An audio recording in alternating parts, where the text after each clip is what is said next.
Di mana dalam proses likuidasinya itu dilakukan seketika ya atau dengan kata lain satu tahap. Ya,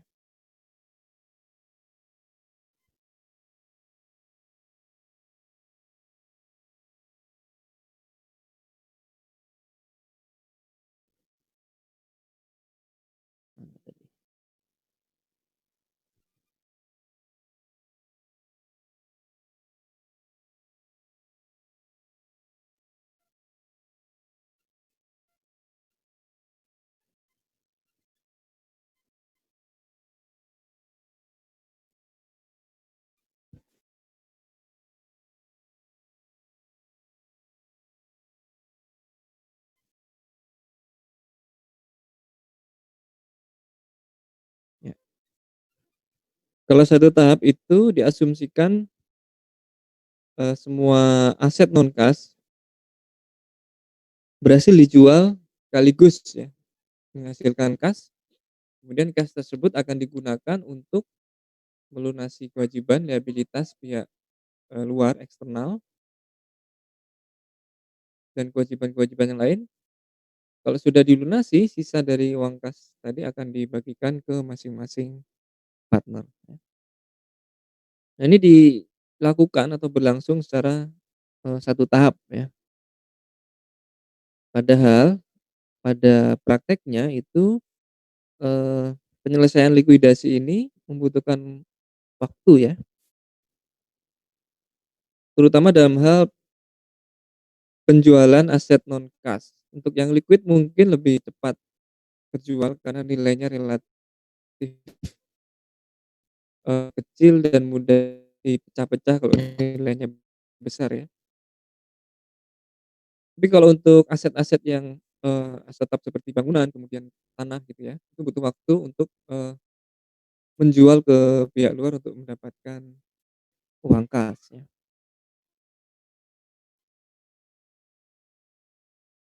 Ya, contoh yang setahap atau satu tahap sudah dijelaskan di pertemuan sebelumnya. Nah, di sini diasumsikan, eee, aset non kas itu terjual semuanya, menghasilkan kas ya, dibandingkan dengan nilai bukunya. Kalau misalkan lebih kecil dari nilai buku, maka akan dicatat sebagai keuntungan atau gain yang mempengaruhi nilai capital atau modal masing-masing partner. Kalau rugi ya, yang ditunjukkan dari, cost dari, eee, aset non kas tersebut melebihi harga jual gitu ya, selisihnya tadi akan mengurangi, capital ya. Kalau untung menambah, kalau rugi mengurangi, ya. Oke,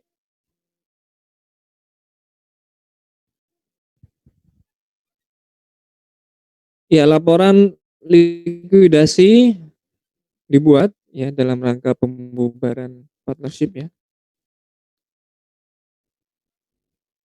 Kemudian asumsi, eee, kondisi partner masing-masing di sini bisa solvent ya. Solvent adalah, di mana kondisi keuangan partner tersebut ketika defisit, ketika modal di dalam, neraca partnership itu menunjukkan angka defisit, itu masih bisa ditutupi dengan harta pribadi dari, sekutu tadi atau partner tadi ya. Kalau itu solvent. Kalau insolvent itu artinya, kondisi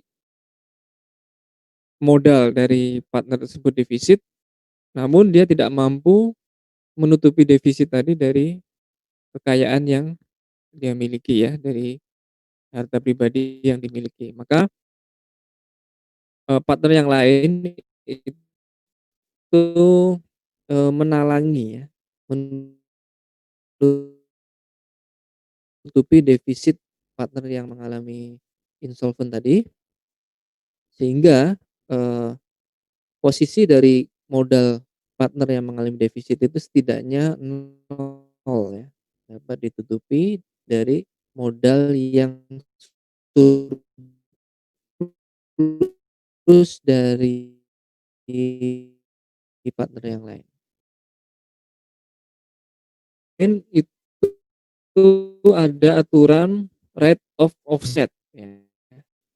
Aturan rate of offset ini tergantung dari soalnya, namun biasanya asumsinya itu ada loan, baik itu ada di sisi, loan to maupun loan from. Kalau loan to itu kan, piutang ya, jadi partnership punya piutang ke partner sendiri gitu ya, atau kalau loan from itu partner memiliki piutang kepada partnership. Jadi utangnya partnership itu merupakan utang salah satu atau 2 dari partner yang di dalam partnership. Nah, itu bisa dilakukan offset ya kalau menggunakan ROO rule ya. Nah, cara offsetnya langsung saja dari, saldo loan, nah, di-offset dengan saldo defisit ya atau capital yang dimiliki oleh, partner yang bersangkutan. Itu kalau, offset ya. Kalau non rate of offset ya, jadi non ROO maka, terlebih dahulu loan tersebut dilunasi baru kemudian defisitnya ditambal dari surplus masing-masing modal partner yang nilainya positif ya, dan tentu saja secara proporsional ya. Oke. Jadi, pelajaran sebelumnya itu mengenal bagaimana, melakukan likuidasi dengan satu tahap ya, sekaligus dalam satu waktu aset non kas tersebut terjual, kemudian kasnya bisa digunakan untuk, melunasi kewajiban dan sisanya dibagikan ke masing-masing partner. Nah, bedanya dengan yang bertahap ya, bedanya dengan yang bertahap itu, di dalam laporan likuidasi bertahap disusun laporan interim ya. Jadi kalau yang seketika tadi itu kan satu waktu langsung menghasilkan laporan final ya, laporan likuidasi partnership gitu ya. Tapi kalau dalam laporan bertahap itu, secara bertahap dilaporkan ya, namun belum final, jadi masih progres ya. Nah, laporan yang sifatnya belum final tersebut bisa disebut juga dengan laporan interim ya, jadi masih belum selesai gitu ya. Nah, kapan dilaporkannya? Biasanya dilaporkan tiap akhir periode atau akhir bulan ya, lebih mudahnya akhir bulan, ditunjukkan di situ progres dari, eee, proses likuidasi ya, mulai dari penjualan aset-aset non kas dan juga, pelunasan kewajiban kepada pihak-pihak terkait ya. Nah, di dalam penyusunan laporan interim di setiap akhir periode, akhir bulan, itu, partnership membuat laporan lain yang disebut dengan laporan safe payment atau schedule of safe payment. Schedule of safe payment ini apa? Eee, Safe payment itu adalah distribusi kas secara segera gitu ya kepada semua partner pada nilai yang aman. Nah, yang dimaksud dengan nilai yang aman atau jumlah yang aman itu seperti apa? Itu jumlah setelah memperhitungkan, kerugian atas penjualan aset non kas. Diasumsikan di sini aset non kas mengalami kerugian atau tidak laku dijual gitu ya secara keseluruhan gitu ya, tergantung posisinya. Kalau sudah terjual sebagian berarti saldo akhirnya berapa nih ya, saldo akhir dari, eee, aset non kas gitu ya. Nah, saldo tersebut diasumsikan merupakan kerugian ya, potensi kerugian dari aset non kas. Oke, jadi yang pertama memperhitungkan aset non kas yang belum terjual, yang dianggap sebagai kerugian. Yang kedua adalah kewajiban kontingensi. Apa itu kewajiban kontingensi? Kewajiban kontingensi adalah, beban-beban di masa mendatang yang kemungkinan akan dikeluarkan atau akan dibayarkan oleh partnership pada saat proses likuidasi, ya.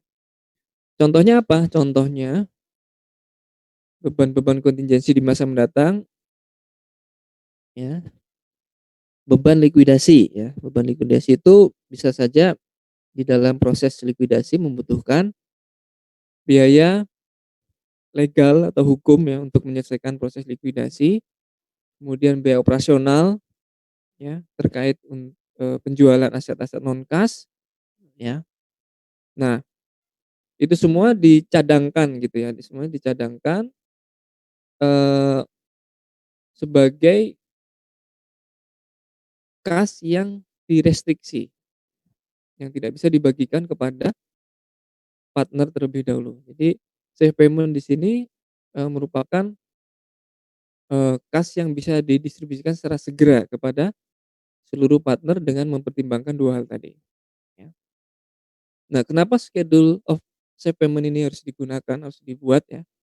Tujuannya adalah pada saat membuat laporan interim, eee, uang kas yang tersedia itu bisa langsung didistribusikan kepada partner, seluruh partner yang mengalami insolvent, mengalami, apa, eee, kekurangan atau ketidakmampuan untuk membayar defisit ya dari, modal partner tersebut.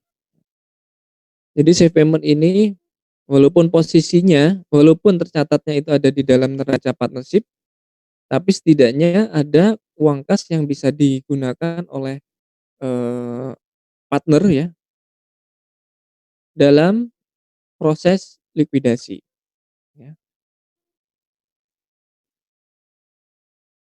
Jadi tidak perlu menunggu sampai akhir periode. Ya,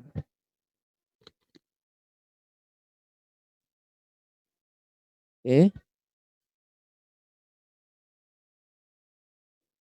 oke. Jadi saya ulangi, safe payment di sini adalah merupakan distribusi kas kepada partner di setiap, progres ya, setiap akhir periode, proses likuidasi tanpa harus menunggu finalisasi proses likuidasi di akhir periode nanti ya, di akhir, apa, tahapan pembubaran partnership atau likuidasi partnership, ya. Nah, jadi pada akhir, bulan yang dibuat oleh partnership adalah laporan, progres dari likuidasi seperti yang tadi saya tunjukkan, laporan, konsolidasi konsolidasi lagi, likuidasi dan juga laporan safe payment ya, schedule of safe payment. Nah, alasan yang lain juga prosedur safe payment ini dilakukan karena proses likuidasi membutuhkan waktu ya.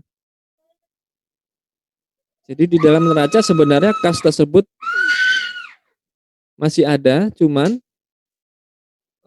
partner itu membutuhkan uang kas ya, tanpa harus menunggu proses likuidasi tersebut mencapai final gitu ya. Oke. Ya, berikutnya, eee, kas yang dibagikan itu sudah memperhitungkan pembayaran kewajiban dan menunggu terlebih dahulu semua aset non kas tersebut berhasil terjual ya. Nah, ini diasumsikan bahwa semua partner insolvent, kemudian penjualan non kas kemungkinan rugi dan juga mengantisipasi beban-beban likuidasi dan liabilitas kontingensi di kemudian hari.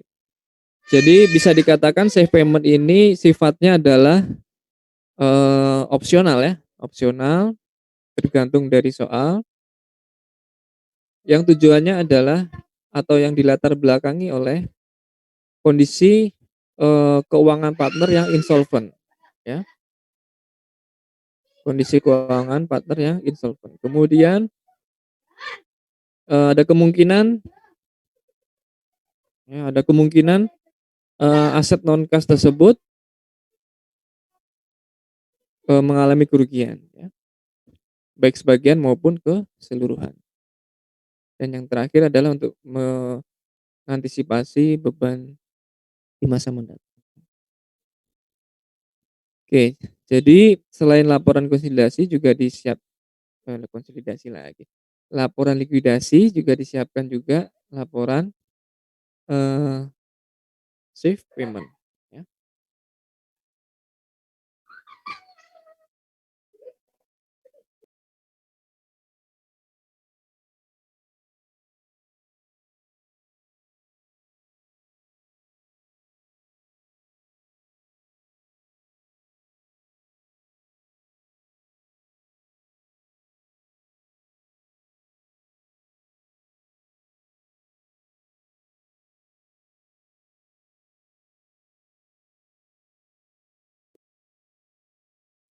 Ya, lanjut prosedur safe payment ya.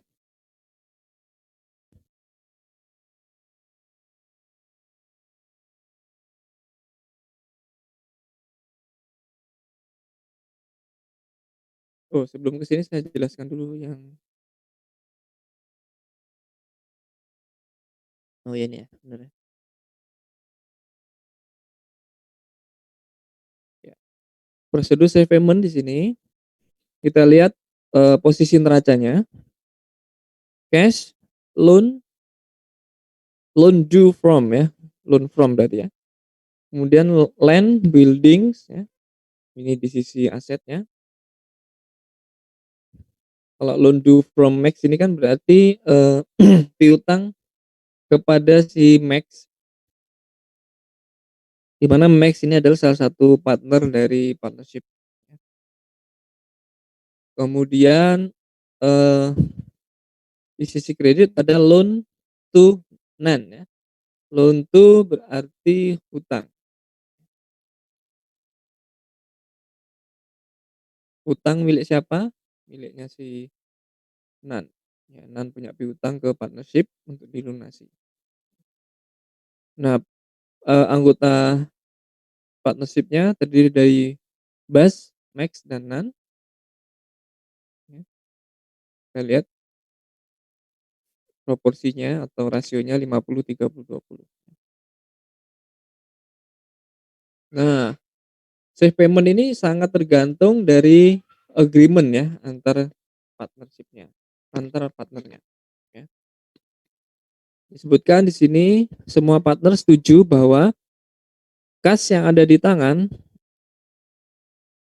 80.000 tadi ya, yang ada di neraca, itu, eee, akan didistribusikan secara segera, ya, akan didistribusikan segera. Kecuali 10.000 untuk menutup beban dan juga, kewajiban di masa mendatang.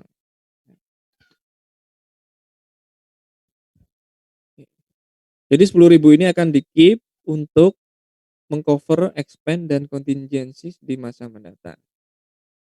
Dari 80 ini dari 80 ini nanti, eee, yang 10.000 itu akan di-keep, tidak akan dibagikan kepada partner, ya. Dia sebagai, restricted ya, restricted cash gitu ya, seolah-olah cash yang direstriksi untuk keperluan di masa mendatang. Nah ini, eee, perhatikan nanti di agreement-nya dulu ya, di perjanjian antar partnernya seperti apa, terkait dengan safe payment. Nah langkah-langkahnya adalah menggabungkan, eee, loans dan capital partner ya. Jadi kalau ada loans salah satu partner, maka loan tersebut digabungkan ke dalam capital-nya partner. Lalu, non cash asset, jadi aset-aset non cash selain kas itu akan dianggap eee, tidak terjual semuanya, maka, non-cash tadi akan di di apa namanya, diperhitungkan sebagai, kemungkinan kerugian ya di masa mendatang ya. Jadi, possible losses gitu ya dalam bahasa Inggrisnya. Jadi dianggap semua aset non-cash tersebut rugi ya, ketika direalisasikan tidak ada yang bisa terjual, tidak terjual, berarti kerugiannya sejumlah nilai tutup bukunya, sejumlah nilai bukunya ya. Kemudian, contingency losses tadi berdasarkan kesepakatan ya, akan di-keep sebesar 10.000, ya, akan di-keep sebesar 10.000.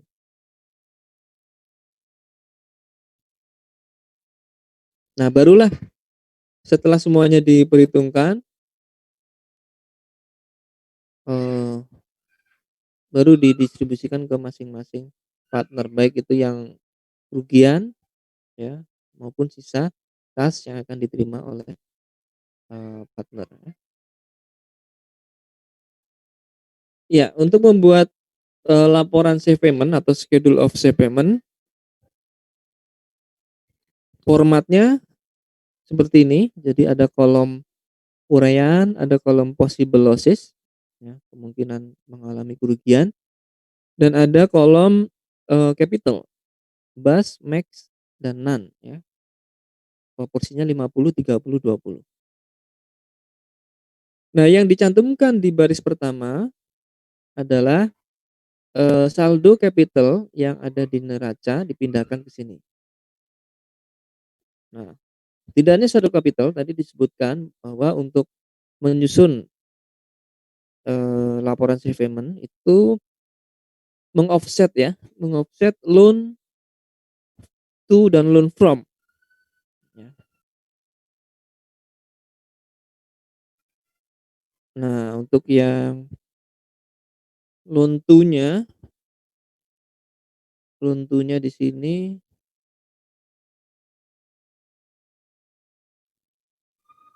$20 itu sebenarnya miliknya NAN ya, langsung di-offset ke capital-nya NAN.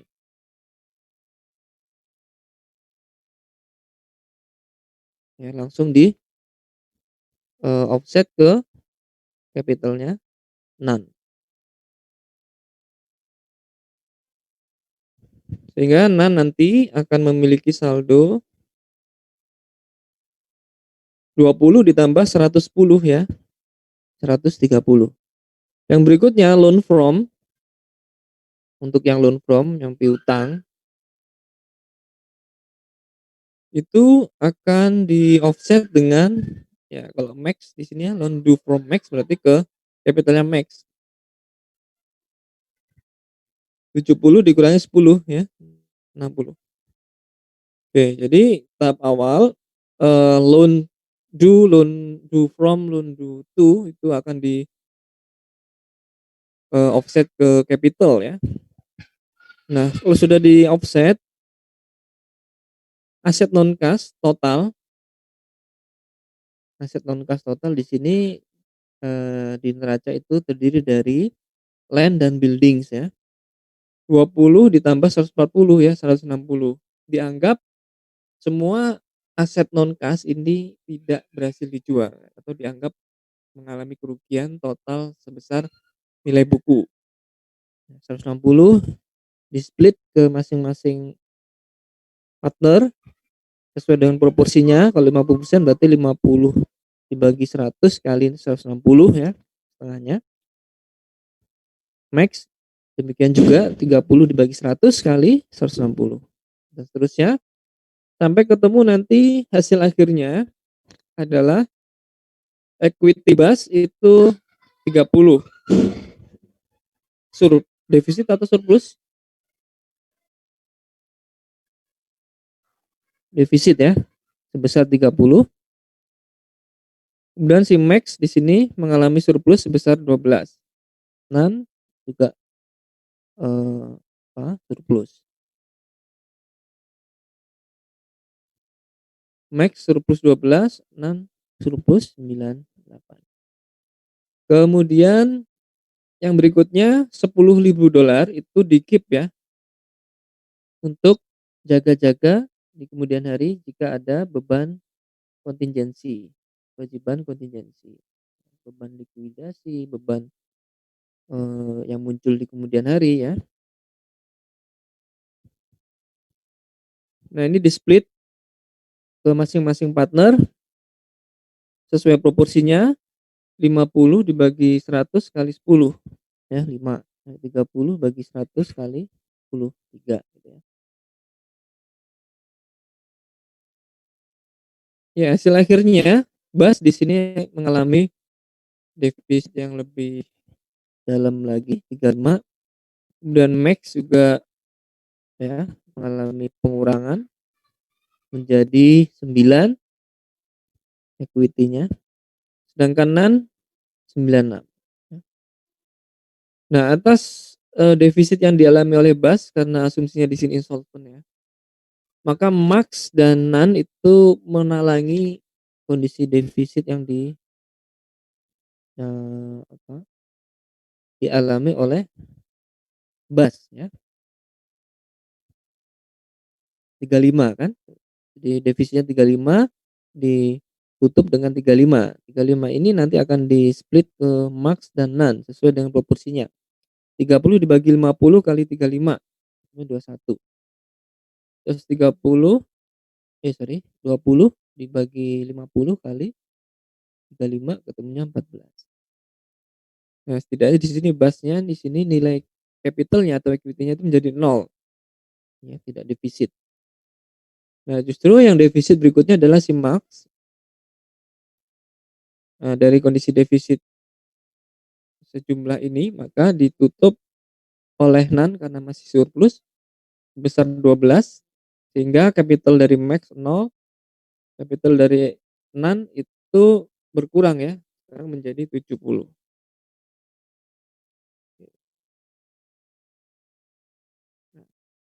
Nilai 70 inilah yang boleh dibagikan kepada partner. Nah, kebetulan yang mendapat bagian dari, kas tadi, ya, kas yang masih tersisa tadi itu hanya si NAN. Digunakan untuk apa oleh NAN? Yang pertama adalah untuk menutup loan payable miliknya NAN sendiri dan mengurangi, eee, capital ya, mengurangi equity-nya si NAN. Ini kas yang diterima dibagikan kepada NAN. Hasil akhirnya seperti yang ada di slide, cash-nya diambil 80 kan, diambil 70 ya, tadi masih 80, diambil 70 tinggal 10. 10 disisakan untuk, jaga-jaga ke depan jika ada beban-beban di masa mendatang atau kontingensi ya. Oke, jadi NAN-nya sekarang saldonya menjadi 60 ya capital, yang lainnya tetap, ya. Kenapa kok tidak berubah ya? Karena yang tadi kan baru simulasi untuk membagikan kas yang masih aman ya, kesiapannya ke hasil perhitungan tersebut menunjukkan ke NAN ya, yang lainnya mengalami defisit. Oke, jadi tujuan dari safe payment di sini adalah untuk mensegerakan sisa kas yang ada ya,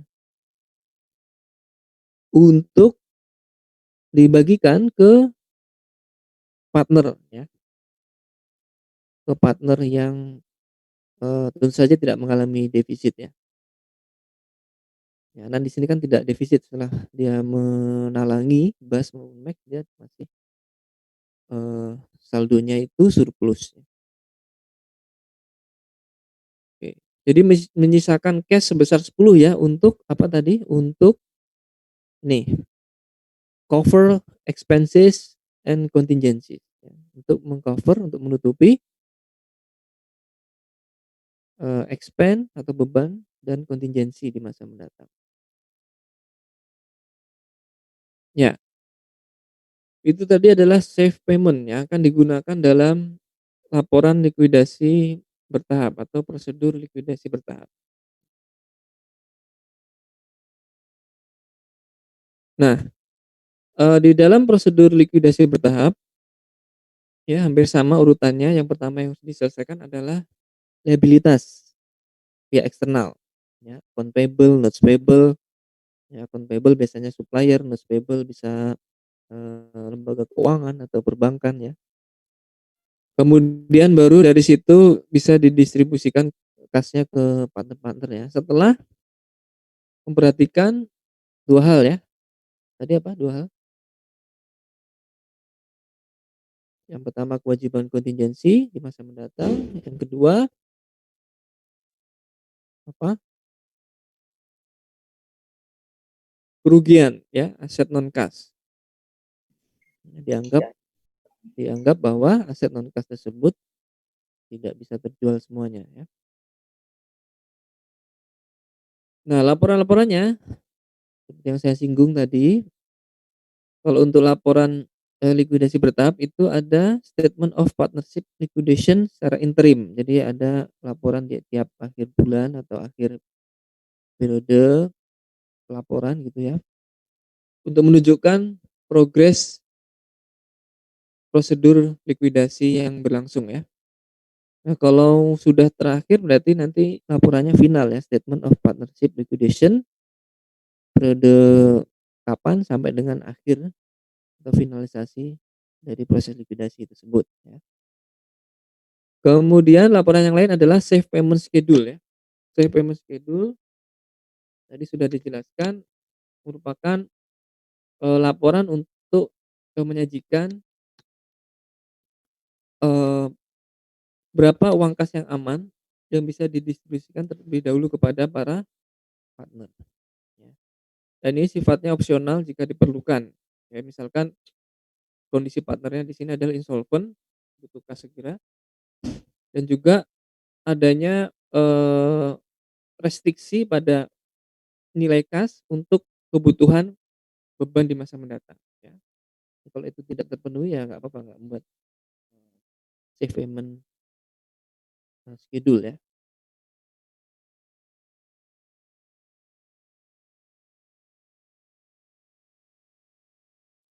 Ya ini laporan keuangannya, posisi terakhir contoh ya, ada aset yang terdiri dari cash, kondisi payable, loan to rent, rent ini adalah salah satu partner, inventories, land, equipment, dan goodwill ya. Ini yang membedakan dengan yang tadi adalah, di sini ada goodwill nih. Kemudian di sisi liabilities and equity-nya itu terdiri dari account payable, note payable, ya, yang jelas kedua payable ini, merupakan kewajiban kepada pihak eksternal yang harus diselesaikan ya. Kemudian ada loan from Can, loan from Can di sini, eee, loan yang diperoleh dari salah satu partner yang namanya Can, yang artinya itu adalah utang partnership pada Can ya. Lalu yang lainnya di sini adalah equity masing-masing partner dengan rasio 50-30-20. Oke. Nah, setelah itu yang perlu diperhatikan ini sangat tergantung pernyataan di dalam soal atau yang diketahui di sini ya.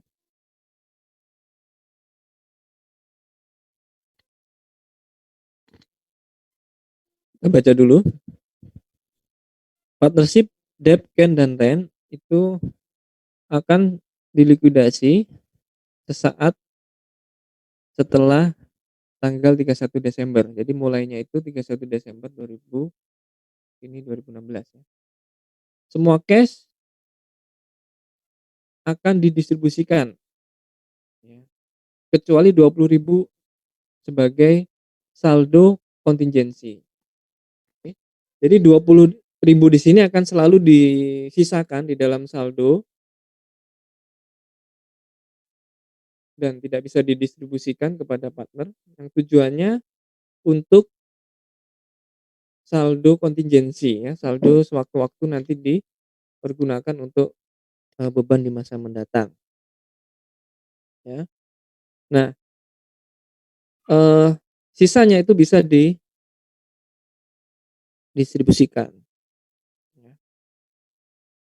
Terus yang diketahui berikutnya adalah angka 20.000 ini harus disediakan setiap bulannya. Jadi harus ada angka 20.000 itu sebagai sisa saldo kas yang ada di partnership tadi.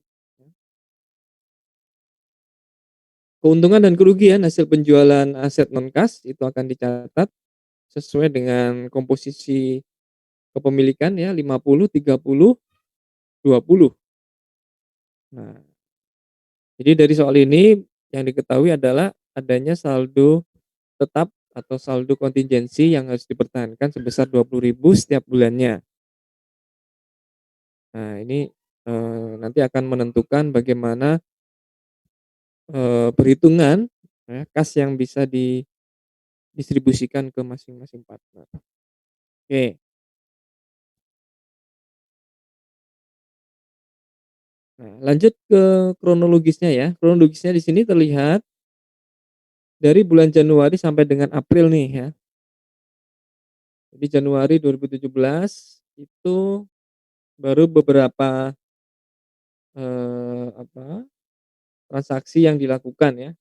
Karena tidak sekaligus semua aset non kas terjual gitu ya, maka tergantung kondisinya di sini. 1 Januari atau selama Januari 2017 apa yang terjadi gitu ya. Nah, atas transaksi yang terjadi di bulan Januari ya, dibuatlah laporan likuidasi per atau sampai dengan akhir Januari 2017 ya. Nah, laporan tersebut interim ya sifatnya.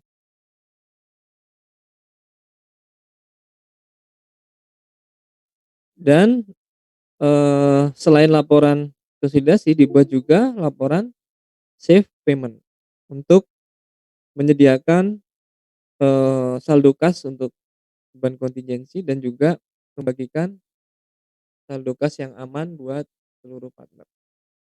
Oke.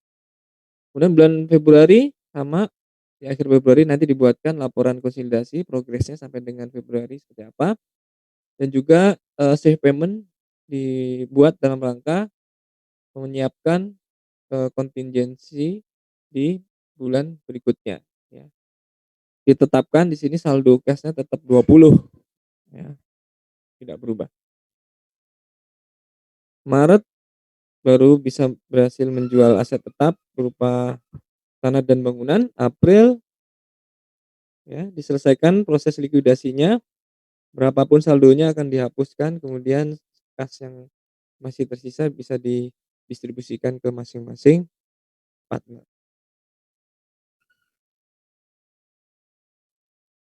Oke, kita ke transaksi di bulan Januari ya.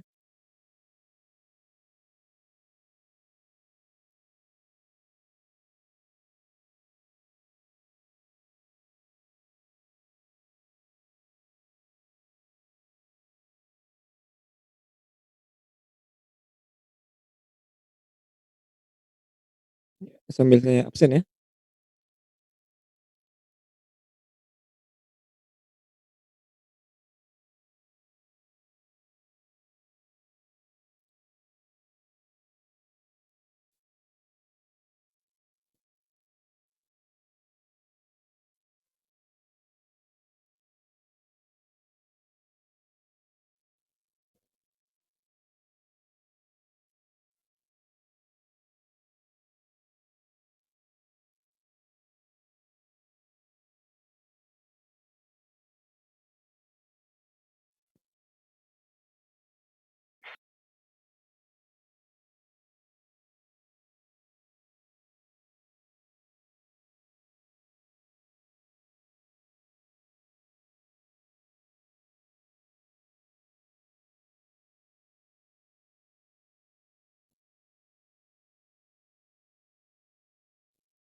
Ya nanti kuisnya dimulai jam 14.50 ya. Selesainya jam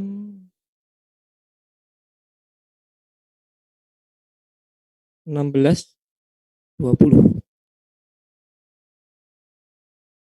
Nah, 16.20 itu maksudnya 16.20 sudah ditutup ini, nggak bisa eee, submit ya ke Google Classroom kalau pas 16.20 berarti ya sudah lewat ya. Nah, kalau bisa sebelum 16.20, 16.19 itu masih bisalah upload ya. Kalau sudah 16.20 dianggap terlambat. Ya. Jadi saya lupa menyantumkan tenggat waktunya, harusnya 16.21 ya, supaya 16.20 masih bisa. Tapi nggak apa-apa lah, beda 1 menit.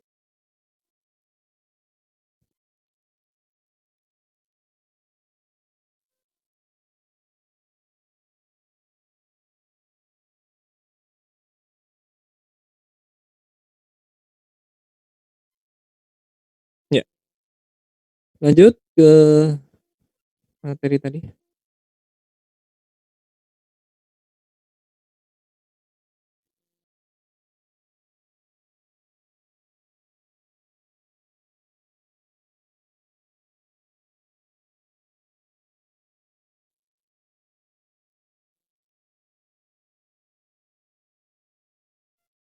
Ya, di bulan Januari apa yang terjadi? Ya, kita susun dulu ya laporan likuidasinya. Laporan likuidasi, formatnya seperti ini, kolom-kolom, terdiri dari akun-akun yang ada di, balance sheet ya.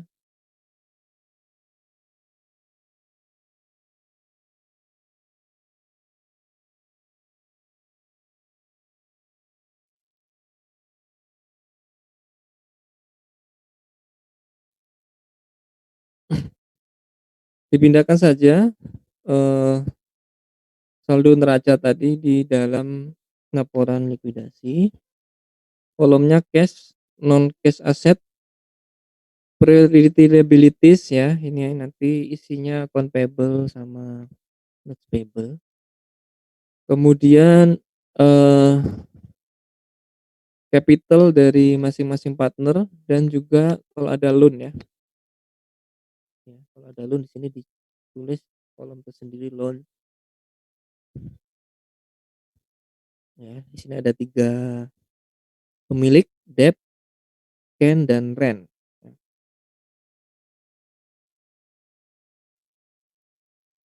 Ya, ini adalah saldo awal di Januari tanggal 1 ya.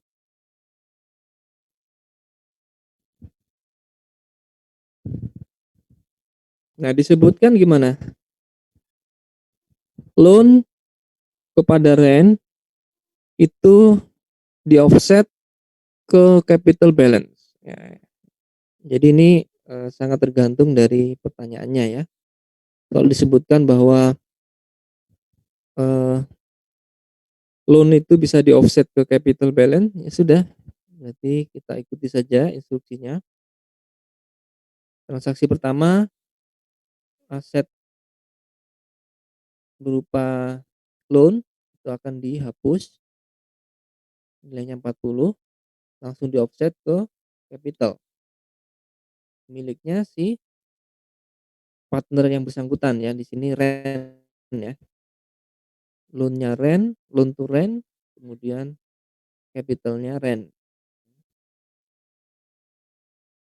Selanjutnya sesuai dengan yang diketahui di sini, goodwill dihapuskan ya, dihapuskan, write off, written off. Nah, cara menghapusnya, mengurangi aset non kas, kemudian secara proporsional didistribusikan ke masing-masing capital ya, masing-masing partner. Oke. Jadi goodwill di sini dianggapnya, cara untuk menghapusnya itu dengan proporsional. Kemudian apalagi yang diketahui transaksi yang terjadi di bulan Januari, 200.000 berhasil ditagih ya di dalam akun receivable-nya. Jadi akun receivable di sini akan berkurang 200 karena mendapatkan uang kas sebesar 200. Jadi aset non kasnya di sini berkurang 200, kasnya bertambah 200. Inventory yang cost-nya 160 itu berhasil dijual 200 ya. Jadi cash-nya bertambah 200, inventory-nya berkurang 160. Nah, ada selisih tidak? Di sini ternyata selisihnya berupa gain ya. Nah, gain-nya didistribusikan ke masing-masing, partner ya. Gain-nya kan 40 ya, 40 kali 50/100, 20, 40 kali 30/100, 12, dan seterusnya. Akhir Januari 2017, saldo di dalam laporan, likuidasi menunjukkan seperti yang di sini ya. Cash-nya 640, non cash-nya 720 setelah dikurangi dengan transaksi-transaksi yang terjadi di bulan Januari tadi. Kemudian priority liabilities itu masih ada saldonya, belum dilunasi. Kemudian, loan-nya Ken juga masih ada 20, capital-nya Ken tinggal dihitung saldonya 340, capital-nya Ren 160. Yang berikutnya, eee, setelah garis ini ya, setelah garis putus-putus ini merupakan kewajiban yang harus dibayarkan kepada pihak luar. Berapa saldo yang tersedia, itulah kewajiban yang harus dibayarkan ke pihak luar, ya. Selain kewajiban, ada baris yang ya sebelum terakhir ini yang namanya uraiannya di sini Ken ya, 120 ya. Loan-nya berkurang 20, loan-nya Ken, capital juga berkurang di sini sebesar 100. Nah, ini dari mana cara mencarinya? Ya, cara mencarinya didapat dari, perhitungan safe payment. Oke. Nah, tadi kan disebutkan safe payment itu merupakan distribusi kas secara segera kepada partner setelah memperhatikan, aset non kas yang rugi dan juga kewajiban kontingensi ya. Ya, kita lihat, cara menghitung dari safe payment, dari mana 120 ini dihitung terpisah di dalam laporan safe payment atau schedule of safe payment, ya. Baris pertama, ini, kolomnya seperti ini ya, uraian possible losses, kemudian, capital, miliknya debt, Ken dan Ren ya. Di baris pertama itu dipindahkan saja saldo dari laporan likuidasi ya, 340. Nah, di sini 340 ya, saldonya 340. Gabungkan loan dengan capital, 20 ditambah 340 ya, 360. Nah, ini anggap saja laporan neracanya seperti ini posisi akhir Januari ya. Kemudian, capital-nya Ren 160. Nah, kita masukkan saja di baris pertama. Ya, possible losses 720. Dari mana? Tidak lain adalah aset non kas yang diasumsikan mengalami kerugian seluruhnya. Sudah berhasil dijual sebelumnya ya, masih tersisa 720.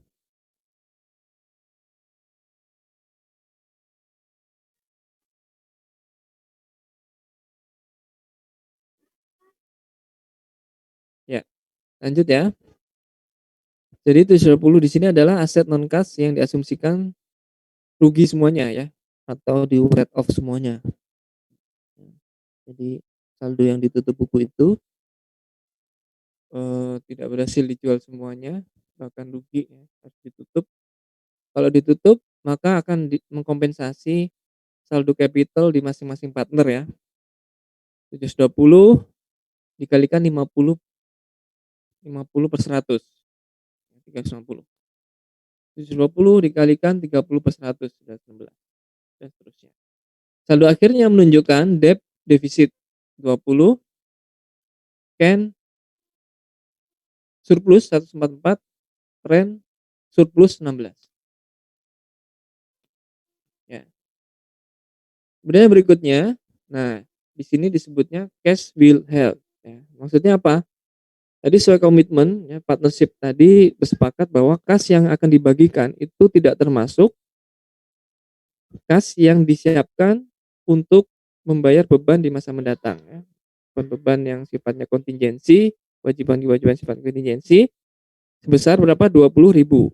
Nah, 20.000 ini langsung saja dianggap sebagai kemungkinan kerugian yang didistribusikan ke masing-masing partner ya. 20 dikalikan 50 per 100, 20 kalikan 30 per 100 dan seterusnya. Saldo akhirnya menunjukkan, debt semakin defisit ya, menjadi 30 defisitnya, can 138, rent 12 ya. Nah, atas kondisi defisit yang dialami oleh si debt ya, maka partner lain, berusaha untuk menalangi atau menutupi saldo capital yang negatif tadi. Berapa nilainya masing-masing? Proporsional ya, proporsional cara ngitungnya 30 per 50, 50 itu didapat dari 30 tambah 20 ya, can dengan rent tambahkan 30 per 50 kali 30, 20 per 50 kali 30 ya, ketemunya, negatif 18, negatif 12 ya, untuk mengurangi capital di masing-masing partner yang mengalami surplus ya. Oke, capitalnya debt 0 ya, karena sudah ditalangi. Nah, capitalnya Ken 120 surplus, capitalnya Ren 0 ya, ternyata habis ya, digunakan untuk menutup saldo, defisit rekan yang lain. Ya, jadi kesimpulannya dari sini terlihat bahwa safe payment atau kas yang bisa diambil terlebih dahulu ya, yang bisa digunakan oleh si partner itu sebesar 120. Siapa yang menerima? Yang menerima adalah Ken. Ya, yang lain bagaimana? Yang lain menunjukkan saldo yang defisit. Jadi, yang defisit pun itu juga sudah ditutupi oleh saldo surplus dari partner yang lain. Oke. Jadi 120 ini akan, didistribusikan kepada Ken. Nah, 120 akan mengurangi saldo kas, ya, mengurangi saldo kas. Kemudian kalau saldo kas dikurangi, maka capital dari partnership juga harus berkurang. Nah, untuk mengkompensasi apa dulu? Untuk mengkompensasi loan yang dimiliki oleh Ken ya. Jadi utangnya Ken kepada partnership ini dilunasi dulu. Ya masih ingat ya, bahwa prioritas untuk membayarkan kewajiban itu yang pertama adalah kepada pihak eksternal, yang kedua pihak internal ya. Sisanya mengurangi capital miliknya Ken. Oke. Setelah, disusun sedemikian rupa, maka, saldo akhir laporan likuidasi akhir Januari adalah seperti ini ya. Kasnya menjadi 20 ya kan, karena di-keep ya kan, di-keep sebesar 20 nih ya, untuk membayar kewajiban di masa mendatang. Kemudian, oke, sebelumnya ya, kreditornya sudah dilunasi karena masih ada saldo 640, dilunasi aja dulu 640 dikurangi 500. liability yang ada di priority di sini juga, hilang ya, hapus. Oke. Jadi 120 ini dapat dari, save payment, oke. Nah, eee, saldo kas sebesar 20 ya bisa dikatakan merupakan, eee, apa, cash withheld tadi ya, cash yang disiapkan, yang tidak diotak-atik, yang tidak bisa didistribusikan, ditujukan untuk membayar beban-beban di masa mendatang, contohnya beban likuidasi ya, beban operasional dan sebagainya. Oke dari sini, eee, jelas ya. Kemudian di periode berikutnya seperti apa? Di periode berikutnya,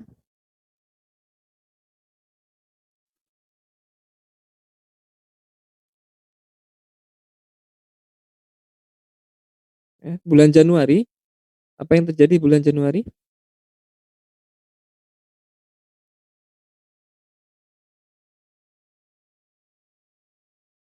Di bulan Januari perlengkapan peralatan ya, peralatan, dengan nilai buku 80 itu dijual 60, berarti masih ya mengalami kerugian di sini, sebesar 20 ya. Lalu inventory yang tersisa itu dijual semuanya dengan harga 180, ya pastinya rugi ya. Lalu ternyata di masa mendatang, artinya prediksi di bulan Januari tersebut ternyata memang di masa mendatang itu ada beban likuidasi yang harus dibayarkan oleh partnership sebesar 4.000 dan liability sebesar 8.000 itu, ternyata di kemudian hari diketemukan ya dan harus dibayarkan, harus selesaikan. Ya, jadi misalnya pihak eksternal itu mengklaim ada liability yang belum tercatat oleh partnership, maka di sini harus diselesaikan. Nah, sisanya nanti akan didistribusikan kasnya kepada masing-masing partner. Oke, yang Januari sudah selesai ya, saldonya di sini menunjukkan balance 20 kasnya, karena memang di-keep 20 ya. Kemudian, eee, 720 aset non kas, 340 capital-nya debt, 340 Ken, 160 adalah rent. Ya, oke.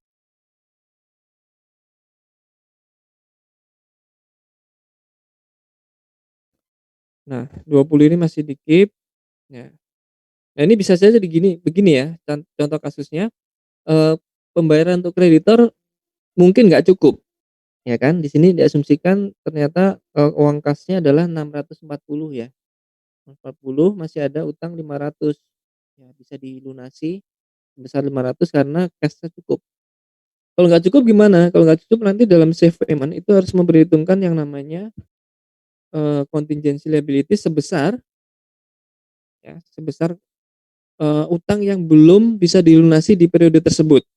Nah, harus menunggu non kas aset terjual gitu kan. Nah, nanti harus diperhitungkan di sini. Jadi, ini kebetulan habis ya, utangnya ini langsung bisa dilunasi. Nah, ini kebetulan habis dan sisanya 20 klop sesuai dengan, prediksi kas yang disiapkan atau yang direstriksi untuk beban di masa mendatang.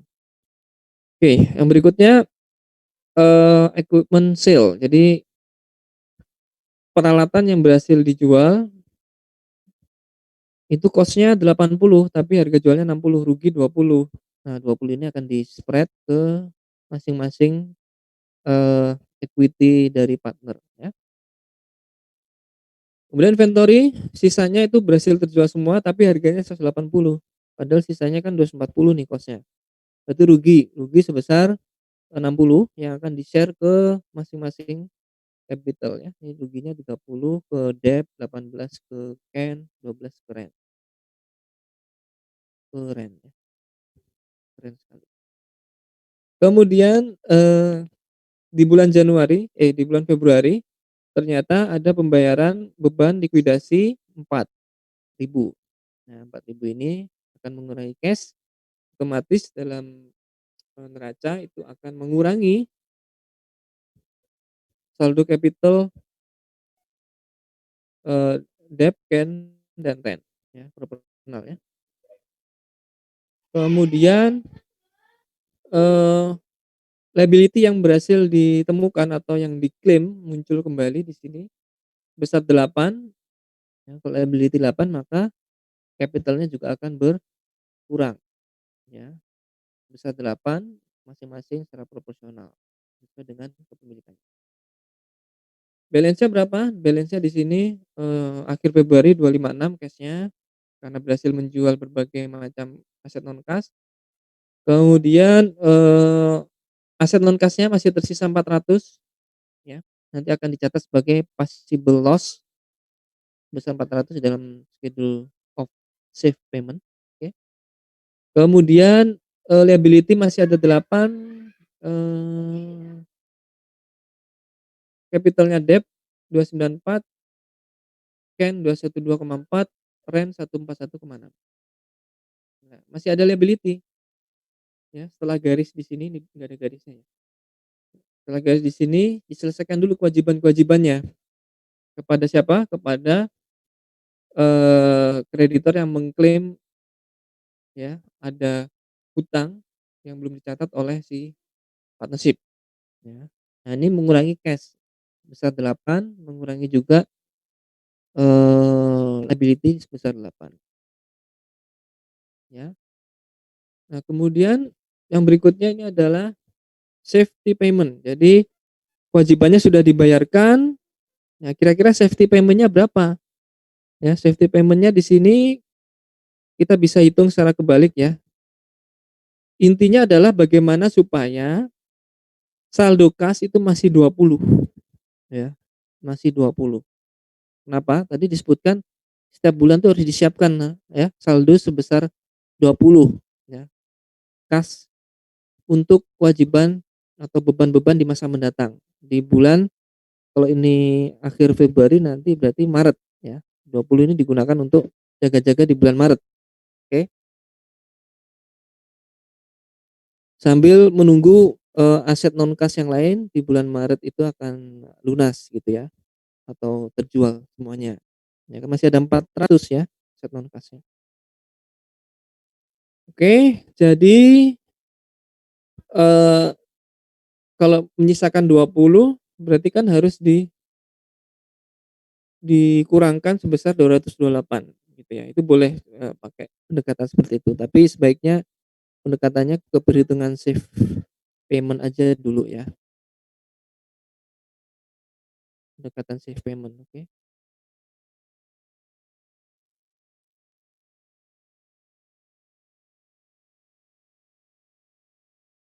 Ini dia safe payment-nya 228 itu cara mencarinya dari mana? Cara mencarinya itu melihat dari saldo,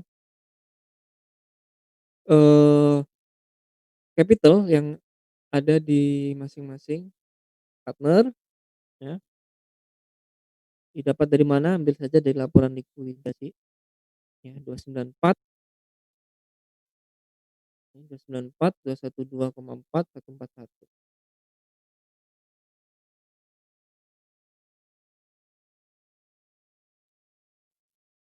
Oke, 294, 212, 141,6.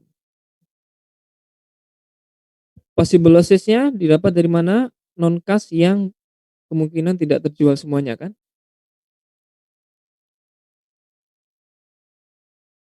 Oke, bentar ya.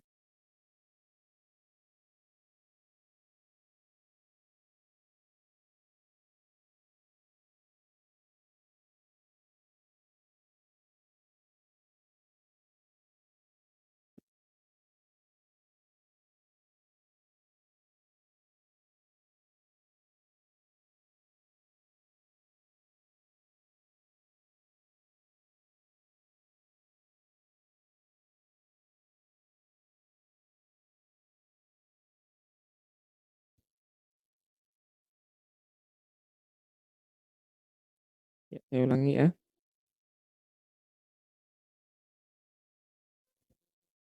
Oke, 400 didapat dari non-kas yang diprediksi rugi semua nih, tidak bisa dijual semuanya, di write off lah ya. Kalau rugi nanti akan mengurangi capital dari masing-masing partner. Oke, jadi saldonya tinggal berapa? 94, 92,4, 61,6. Nah, 20 ini disimpan ya, 20 ini disimpan atau disiapkan untuk pembayaran di masa mendatang. Ya. Maka 20 ini akan di-split ke masing-masing, saldo capital ini.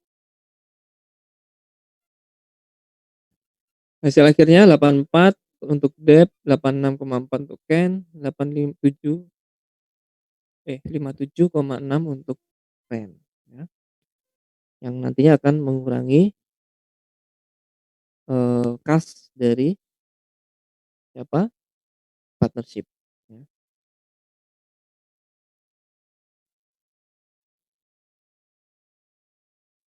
Ya, atau dengan cara terbalik tadi ya.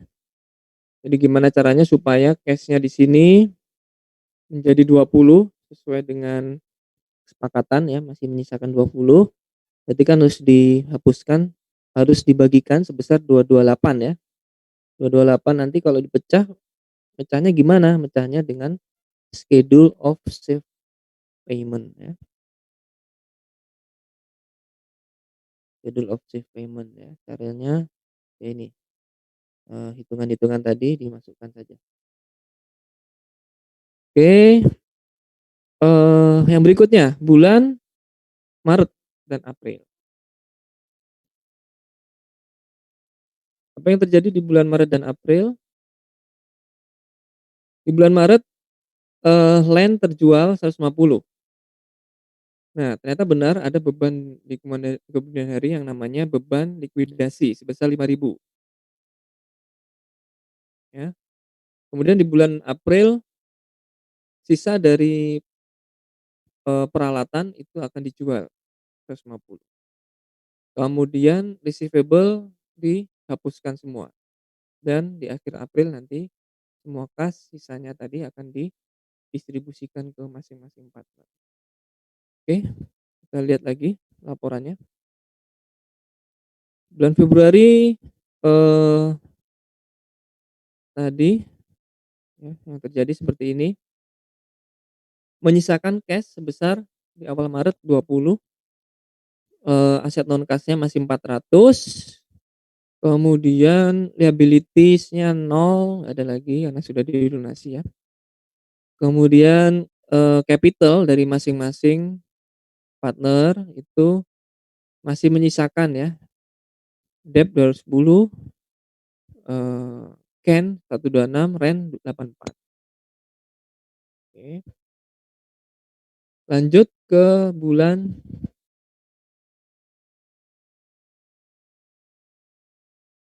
Maret.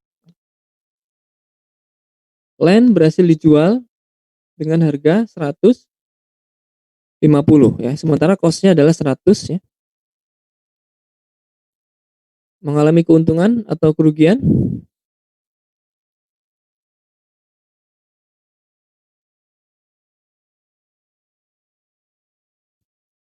Halo?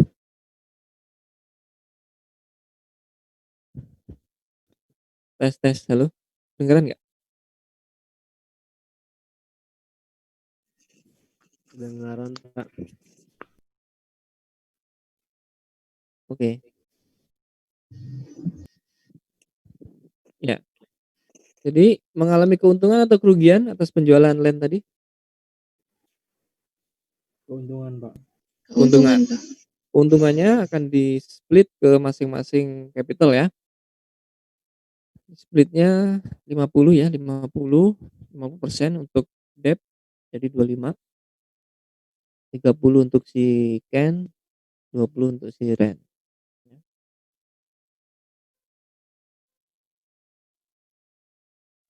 Kemudian muncul liquidation expense ya. Jadi ada beban-beban likuidasi di masa mendatang ya, yang diprediksi di bulan, Februari ya. Nah, expand tadi akan dibebankan ke masing-masing capital, di-split juga,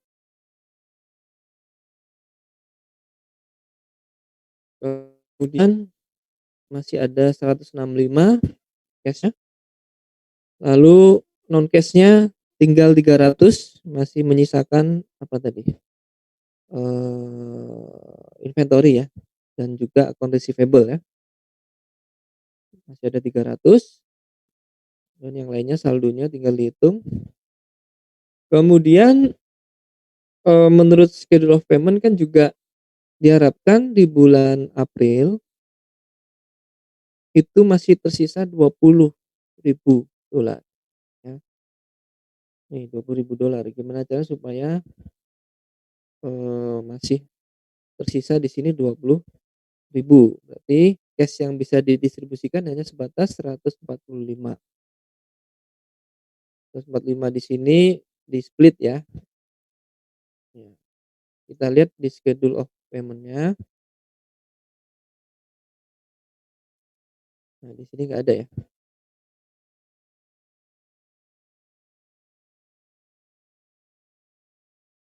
Dilihat di schedule of payment-nya, non cash-nya kan tinggal, 300 ya, tinggal 300 nih. Kemudian kontingensinya 20. Oke, jadi nanti tinggal dihitung saja di situ. Lalu bulan April yang terjadi adalah penjualan equipment ya, 150, cost-nya 220 berarti rugi ya. Cost-nya 220 rugi, 35 untuk debt, kemudian Ken 21, rent 14 ya rugi. Account receivable bagaimana? Write off ya, dihapuskan sisanya yang ada di buku langsung hapus jadi 0 ya. Nah, sisanya di sini kita lihat, masih ada 170 ya, kas yang tersedia untuk di-disburse ke debt, Ken dan rent sesuai dengan proporsinya. Nah, oke, dari sini sudah clear bahwa sisa kas baru bisa diserahkan semuanya ya kepada masing-masing partner. Oke, sampai di sini, bagaimana teman-teman, ada pertanyaan? Jadi intinya gimana di dalam laporan likuidasi secara bertahap itu, si partnership menyusun 2 laporan ya. Yang pertama adalah laporan likuidasi, kalau masih progres dia laporan likuidasi yang interim gitu ya, belum selesai, belum final. Yang kedua adalah laporan safe payment kalau, partnership-nya itu komit ya, menyediakan sejumlah kas, merestriksi sejumlah kas untuk beban-beban di masa mendatang ya. Jadi bisa disimpulkan, 2 laporan tersebut, eee, dibuat ya setidaknya. Kecuali memang, sesuai kebutuhan tidak perlu dibuat laporan safe payment ya. Ya tergantung soalnya nanti kalau disuruh membuat safe payment berarti diasumsikan ada, kas yang direstriksi untuk membayar beban-beban kontingensi. Baik, yang berikutnya, mungkin kalau ada yang ditanyakan?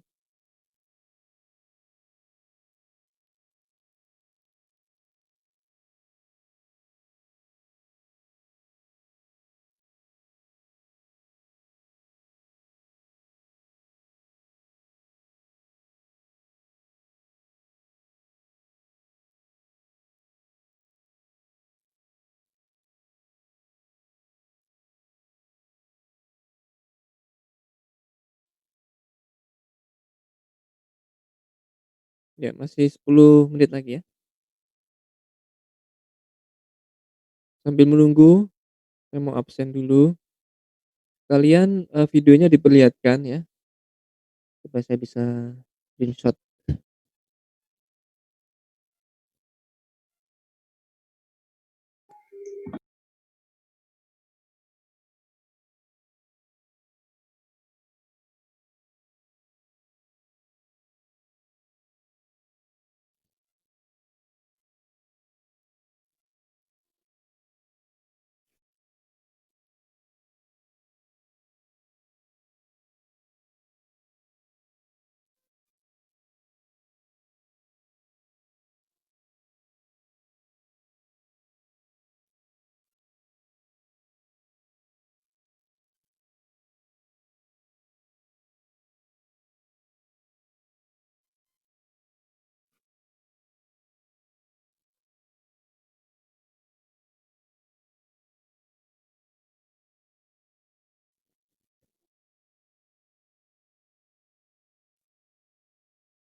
Ya, sekalian absen ya.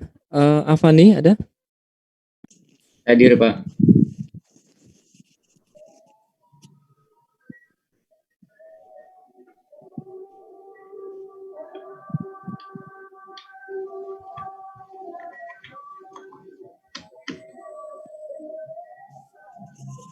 Hadir, Pak.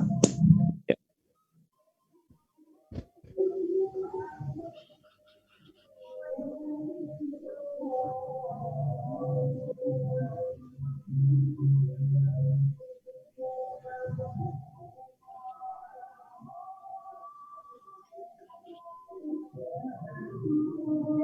Aisyah?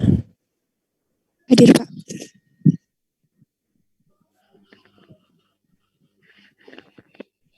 Aisyah hadir.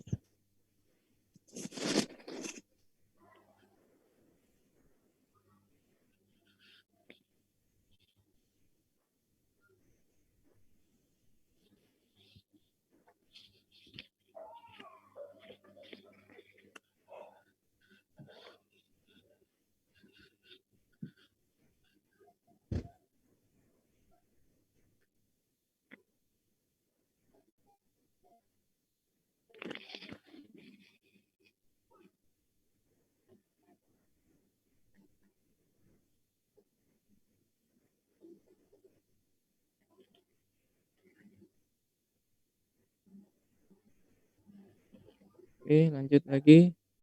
Alifani? Hadir, Pak.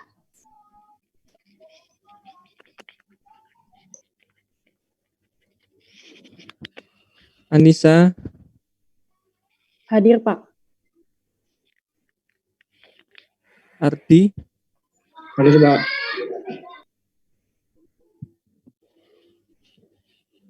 Ariela hadir ya. Ariela. Baskara Hadir, Pak. Dimas Ardi Dimas Misbah Hadir, Pak. Dimas Wibisono Hadir, Pak. Dia Anissa Hadir, Pak. Eko Hadir, Pak. Eko Wahyuningtyas ya. Hadir. Evi Hadir, Pak.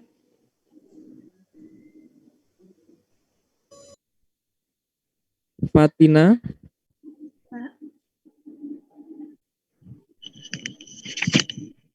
Fijar Hadir, Pak. Finar Hadir, Pak.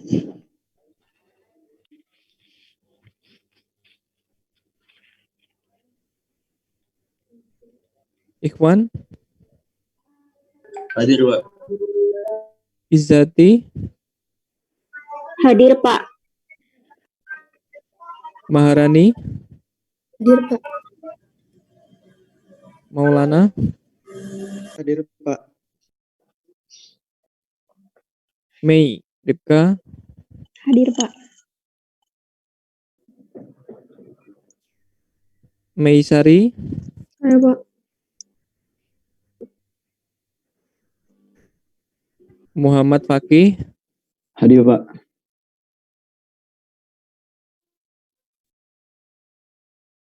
Muhammad Kausar Pak. Ni Komang Hadir, Pak. Ni Luh Sri Utami Hadir, Pak. Nur Jayanti Hadir, Pak.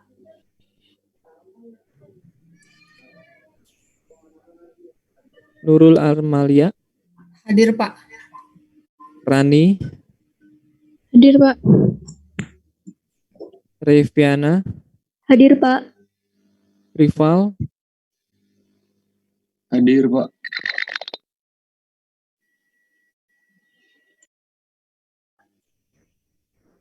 Risna Hadir, Pak. Sakti Hadir, Pak. Sela ya.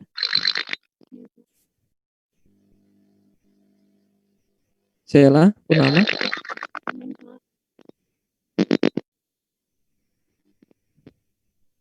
kemudian Tania Hadir, Pak. kemudian Timothy Hadir, Pak. Yusofi Hadir. oke ada semua ya.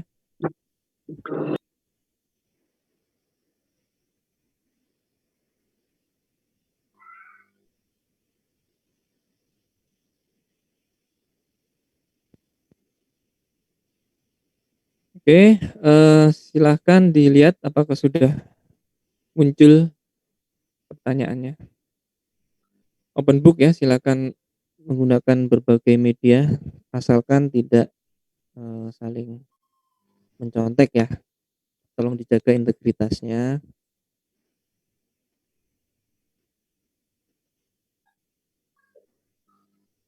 Soalnya sih mudah ya sebenarnya. Jawabnya juga mudah menurut saya. Yang penting menyusun kertas kerja sampai dengan disusun laporan keuangan gabungan pusat dan cabang. Oke, sudah belum? Belum ya? Pak, soalnya belum muncul di Google Classroom, Pak. Iya, 50 ya harusnya muncul nih. Bentar. Cek dulu deh.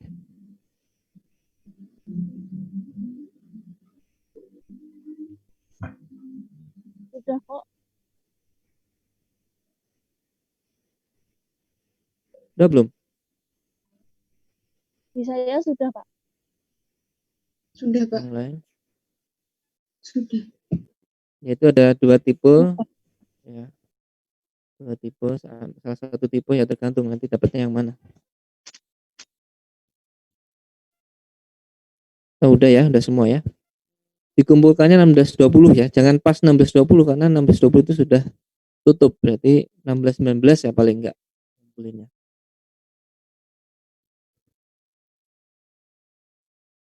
Oke, teman-teman selamat mengerjakan. Untuk nilainya bentar ya. Saya mau cek dulu.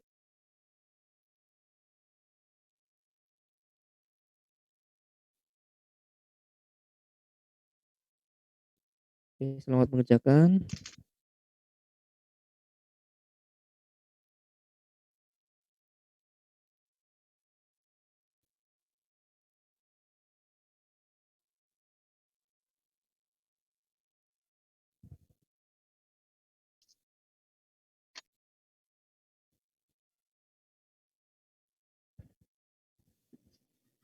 Pak, izin bertanya, Ya, silakan. Kak, untuk penyusunan kertas kerja dan laporan keuangan gabungannya itu ditulis di kertas atau boleh pakai Excel, Pak? Hasilnya ditulis ya, tetap dengan manual. Ya, terima kasih, Pak. Tapi kalau mau buat ngitung-ngitung boleh pakai Excel silakan aja. Kemudian disalin gitu ya, boleh.